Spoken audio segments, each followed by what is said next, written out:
The darkness moves before you even see it, quiet, slow, and hungry. Something in Hawkins has woken again, and this time, it isn't hiding. You can feel it in the air, in the strange hum under the ground, in the way the world seems to pause as if waiting for something terrible to arrive. The line between our world and the one beneath it is thinner than ever, and a storm is forming that no one can escape.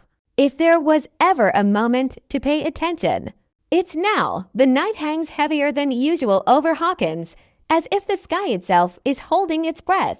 The wind drags through empty streets, carrying pieces of dust that twist like shadows trying to take shape. Far away, thunder rolls, but it doesn't sound normal. It feels deeper, almost alive. The old welcome to Hawkins sign rattles on its rusted pole, the letters shaking as though warning anyone who dares to come close. A small spark flickers across its surface, like some invisible force brushing against it. Dot in the distance, a light blinks on and off, struggling to stay alive. The town looks abandoned, but the quiet is filled with a strange pulse, like a heartbeat under the soil. Something is pushing from beneath, something ancient, something angry. A cold rush sweeps across the empty road, and suddenly, for a moment, everything stops. The dust freezes midair. The night becomes perfectly still. It's as if time has been caught between two worlds, unsure which one it belongs to. Then the silence breaks with a faint crack. The ground shifts, just slightly, almost too subtle to notice. But the movement carries a message. There is change coming, the kind that doesn't turn back. A soft glowing light appears, not bright, but eerie, rising from between two trees near the edge of the forest. The glow trembles, flickers, then spreads in thin lines, crawling across the ground like veins of red lightning. It moves fast, darting through roots and soil, stitching a path that seems to lead somewhere deeper, somewhere forbidden. A soft hum grows stronger, vibrating through the air. The trees sway, even though the wind has stopped. The world seems to react to something unseen, something powerful walking closer. The light fades for a second, then comes back even stronger, shooting upward in a single burst. Dust lifts from the ground as if gravity has loosened its grip. Shadows stretch in odd directions, dancing without any source of light. Something is coming. Not walking, not running, forming, rising, gathering itself. A single sound echoes across the empty field. It's not a voice. Not exactly. It's more like a breath, long and cold, as though a creature is awakening after a long sleep. The sound carries through the trees, slipping into corners and cracks, filling the silence with dread. The glow on the ground thickens, widening into a long, jagged line. And then the earth opens. Not wide, not yet, but enough to release a faint swirl of red mist. The mist crawls upward like a warning signal, slow, patient, confident. Dot somewhere nearby. A broken radio crackles to life. Static hisses, then fades, then returns in short bursts. The noise feels wrong, as if it isn't coming from the radio itself but from something behind it, something that feels the world waking and is waking with it. Hawkins has faced darkness before, but this feels different, bigger, older. The mist spreads through the air, and the ground trembles again. The world is shifting, bending, preparing. The storm is not coming, it's already here. And whatever waits in the shadows of the upside down is ready to step out. The glow slipping through the crack deepens, turning from a faint red shimmer into a steady, pulsing light, like the beat of a giant heart hidden beneath the earth. The air around it thickens, warping slightly, bending as if pushed by a force that doesn't belong in this world. The trees at the edge of the forest seem to lean away, their branches curling back like fingers trying to avoid a burning flame. Every inch of Hawkins feels aware, tense, and unwilling to move, as though the whole town knows something terrible is crawling closer. A low vibration begins to hum through the ground, gentle at first, then stronger, shaking tiny rocks loose and making the thin layer of dust ripple like disturbed water. The sound isn't natural. It isn't like an earthquake or thunder. It feels like something calling out, testing its reach, searching for whatever still stands between the two worlds. The crack widens just a little more, only by a hair. but the shift is enough to send a sharp echo into the air. It does not sound like stone breaking. It sounds like a scream trapped inside the earth. Darkness spills out next, not the soft kind cast by shadows or night, but a living, twisting blackness that moves with intention. It stretches across the ground, sliding like a slow, crawling tide. Where it touches, the earth seems to pale, as if the life is being drained out of it. The blackness rises upward in long, thin shapes, almost like vines, but not quite. They twitch, exploring, searching, feeling their way through the air before pulling back and sinking into the crack again. As if gathering strength from somewhere deeper inside the forest. A metallic sound clatters sharply, like a gate slamming open. But there are no gates in that direction. No houses, no structures at all. The noise echoes again, louder, closer, vibrating with a strange, broken rhythm. It sounds like metal being twisted by unseen hands, pushed to its limit, bending and snapping before returning to silence. The forest grows darker suddenly, even though the moon still hangs above. It's not clouds. It's something else, something spreading. The ground pulses once more, harder this time, sending a jolt through the air. Nearby, an abandoned bicycle tips over on its own, as though pushed by an invisible current. A loose can rolls across the dirt, hitting a fence post before spinning to a stop. The world is shifting in small ways, subtle enough to be ignored by someone passing by, but clear enough to warn anyone who's felt the upside down before. Something is crossing over. Not fully, not yet. But the dividing line is no longer holding as it once did. A deep, resonant thump shakes the ground again. Then another, slow, heavy, almost rhythmic. Like footsteps, but not human ones. Each one seems to press down through the soil, leaving the faintest tremble in its wake. The hum in the air thickens, twisting the wind until it moves in the wrong directions, circling instead of blowing. Leaves spin in small spirals along the ground. The dust rises in thin streams that drift upward instead of falling. Gravity itself seems to flicker. The glow along the crack brightens painfully, then dims, then brightens again, like a heartbeat fighting to stabilize. A huge gust of cold air surges outward, pushing the branches back so violently they snap like dry bones. The forest groans with the force of it, creaking under the strange energy coughing out of the widening rift. For a few long seconds, everything trembles, trees, dirt, distant power lines, while the red light pulses faster and faster. As if something beneath is gathering power. And then the vibration stops completely. The forest stands frozen once again, stiff and silent. The crack on the ground glows gently, almost innocent, as if pretending nothing had happened at all. But the air still carries the weight of something unseen, something waiting, something watching from the other side. A single, cold breeze slips through the trees, brushing across the earth like a quiet warning.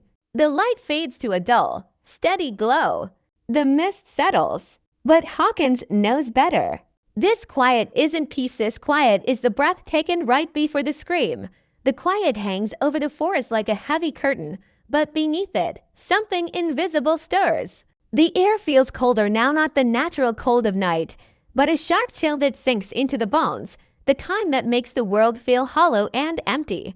Even the wind seems to avoid this place, slipping around the trees instead of through them. For a moment, Hawkins feels like a ghost town trapped in a moment that refuses to pass. But the stillness doesn't last. It never does. A thin ripple spreads across the ground, so soft it barely disturbs the fallen leaves. It moves like a breath exhaled by the earth, drifting outward in a slow wave. The leaves tremble. Tiny blades of grass bend as though bowing to something approaching. The crack, now pulsing faintly, responds with a dim flicker. The pulse is no longer steady. It falters, slows, then returns with a stronger beat. It's as if something beneath is fighting to rise, gathering the strength it needs to break through completely. Far above the forest, clouds start forming out of nothing. There were none a moment ago, but now they twist and spiral in patterns to control, to be natural. They gather into a tight circle, like a massive eye staring down at the world below. Lightning flickers at the edges, not bright enough to strike, but just visible enough to glow through the thick darkness. The light doesn't flash white or blue, it glows deep red, the same unnatural shade crawling from the crack in the ground. The sky seems to mirror whatever is happening beneath the forest floor. Then a sound drifts through the tree, soft at first, almost gentle, like a distant chime. But it grows clearer with every passing second. It's the clock. The same echoing, warped chime Hawkins has learned to fear. It rings through the air as if time itself is being pulled apart thread by thread. The sound gets louder, sharper, as though coming from all directions at once. Every tree seems to vibrate with the rhythm of it, and the ground pulses again, matching the chime beat for beat. The forest reacts as if alive. Branches twist inward, curling like claws. The fog thickens around the trees, forming swirling pockets of twisting white shadows. The air shifts, carrying a strange metallic scent like cold iron soaked in something old and forgotten. The vines on the forest floor begin to move, pulling themselves through the dirt, inch by inch. They stretch out toward the crack like living wires searching for connection. When the first vine touches the glowing line, the ground emits a soft hiss, and the pulse brightens instantly, blazing with renewed strength. A distant howl echoes from somewhere deep in the forest. It doesn't sound like an animal. It doesn't sound like a creature from this world at all. The howl stretches to long layers of sound folding over each other like a broken voice trying to speak. It fades, then rises again, closer this time, sending a shiver through the leaves. Whatever made that sound isn't wandering. It's searching, following the glow, following the pulse, following the call that has awakened it. The clouds tighten overhead, swirling faster as the center darkens into a spinning void. The wind picks up at last, but it doesn't move forward, it moves upward, as if the forest is being pulled into the sky. Dust rises from the ground in long streams that twist like thin serpents. The vines shake violently, as though responding to some unseen order. The glow from the crack expands, lighting the ground with an eerie red halo. Suddenly, a surge of force erupts from the rift, blasting outward in a perfect circle. The trees bend back as if struck by an invisible explosion. The ground cracks in several new places, each line glowing with the same red light. The earth trembles with a deep, rumbling growl, as though some ancient beast is shifting its weight beneath the soil. The vines recoil, then snap forward again, digging into the ground, anchoring themselves like hooks preparing for something heavy to pull itself through. The clock chimes once more longer, louder, shuddering through the forest like the tolling of the end. The air compresses suddenly, forcing the trees inward, sucking the sound out of the world. Everything goes silent again. But this silence is different. This one feels expectant, ready, like the final second before something irreversible happens. The glow dims, then flares with blinding intensity. The ground pulses hard enough to shake leaves from the branches. Something on the other side is pushing hard. The barrier holding the two worlds apart is thinning, weakening, tearing. And Hawkins stands in the center of that tear, unable to stop it. Waiting for whatever emerges first, the world holds itself in a breathless pause, as if time has twisted into a thin thread stretched between two realities. The glow climbing out of the crack flickers once, twice, then steadies into a steady crimson blaze so bright it stains the trees around it. The air vibrates with a low hum, deep enough to rattle the bones. It feels like standing too close to a massive engine, but this engine is alive, ancient, and waking up after too long in the dark. The ground shifts again, but this time it isn't a subtle tremor. It heaves upward in a slow, grinding wave, as if something beneath is forcing its way toward the surface. Stones lift from the dirt, hovering for a heartbeat before dropping back down. Twisted roots yank themselves from the soil, writhing like creatures trying to escape. A thick fog rolls in from all sides, swallowing the forest floor until only the tops of the trees remain visible. The fog pulses with the same strange heartbeat as the rift, making everything move in an eerie, breathing motion. Then comes the sound, the deep, dragging groan of something enormous shifting its weight. It echoes through the forest, shaking dust from branches and sending flocks of distant birds bursting into the sky. But the birds don't fly far. The moment they reach the edge of the fog, they vanish, swallowed or pulled into some unseen void. The air turns colder, sharper, filled with a faint static that prickles against the skin.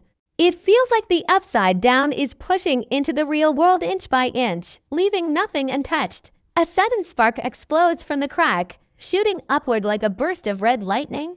It splits into dozens of thin lines, crackling across the sky like broken veins. The clouds respond instantly, swirling faster, pulling downward as though sucked by a giant unseen force. The center of the swirling storm begins to glow with the same violent red light creeping along the ground. Both sky and earth beat in sync now to worlds sensing into one horrifying rhythm from deep within the rift. A faint whisper drifts through the fog.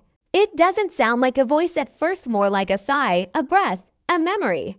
But the longer it lingers, the clearer it becomes. It forms words, broken words twisted by distance and things far darker. They echo softly, rolling across the ground like a warning. It's not over. Not yet. The whisper fades, but its presence lingers like a shadow crawling over the skin. The vine structures around the crack grow taller, weaving together into strange shapes, arches, loops, spikes. They twist and pulse, forming something like a doorway. Each vine locks into place with a sickening snap, binding itself tighter and tighter as if building an entrance for something far too monstrous to walk freely. The fog rises above the vines, circling the structure like a coil of smoke ready to choke the air. The heartbeat-like pulse quickens. The ground trembles harder. The vines glow brighter. And then a long, piercing screech rips through the forest. It is sharp enough to cut the silence in half, layered with the sound of metal tearing, stone cracking, and a creature calling out with hunger and fury. The forest shakes violently under the weight of the sound, as though everything around is being pulled toward the crack. The vines stretch apart. The glowing arch widens. A powerful gust blasts outward, throwing dirt into the air and flattening the grass. The fog rushes backward for a moment, forming a clear path straight to the heart of the rift. The light inside flickers wildly, flashing shapes that move too fast to understand, twisted limbs, swirling eyes, swirling masses of shadow. A roar begins to rise from the depths, low and thunderous, sending a shockwave through the forest that snaps branches like twigs. The ground pulses again with violent force. The arch bends inward. The light explodes in a final flash, and the rift, now wide and hungry, stares back like the open mouth of a creature ready to swallow Hawkins whole. The tension thickens. The air tightens. Something on the other side steps forward. Not visible yet, not fully formed, but its presence fills the forest like a storm pressing down on the earth. The world seems to brace itself, as if it knows this is only the beginning. The crack glows brighter, the mist rises higher, and the door between realities stands wide open. Hawkins has survived the impossible before. But this time, the darkness isn't coming. It's already here. The moment the rift settles into its full, monstrous form, the world around it seems to fall into a strange rhythm, slow, heavy, deliberate. Even the fog appears to move with purpose, spiraling upward in long coils as if pulled towards some unseen force. The air tastes metallic now, sharp enough to sting the back of the throat. It feels wrong in a way that words cannot explain. Like breathing inside a nightmare that has somehow learned how to become real. The ground around the crack begins to shift again. But this time it doesn't tremble, it sinks. The earth dips inward, forming a shallow bowl around the rift, as if the forest floor is bowing, submitting to whatever power is rising. Leaves, branches, and loose soil slide slowly toward the center, dragged by the invisible pull of the opening. The vines along the arch twist tighter, pulsing with thicker veins of crimson light. They look stronger now, more alive, almost excited. Something on the other side feeds them power, and the forest can feel it. A low thump echoes from beneath the ground, not like a heartbeat this time, more like a fist hitting the earth from below. The soil jumps slightly. Another thump follows, heavier, deeper. The vines along the rift tense, tightening like muscles preparing for impact. The fog shakes. The wind reverses direction in one sharp swing, pulling inward instead of out. Everything trees, dirt, the very air leans toward the rift. The forest has no choice. It's being commanded. Suddenly, thin fractures appear across the arch of vines, glowing brighter than anything yet seen. The cracks run like lighting up the structure, breaking it apart into shifting, writhing pieces. The vines tighten and twist, reshaping themselves into a new form. They coil together into long, spiked tendrils, each one shivering with energy. The air hums louder, vibrating like the strings of an enormous instrument being plucked by a violent hand. The light pulses. The vines stretch. And then everything stops. The forest falls silent. The air freezes. Every sound dies. A single, soft breath escapes the rift. It is quiet, almost gentle, but it carries weight, an ancient, echoing weight that sinks into the trees and spreads across the ground. The vines tremble. The fog shivers. The light flickers. Because this breath doesn't belong to something small. It belongs to something immense. Something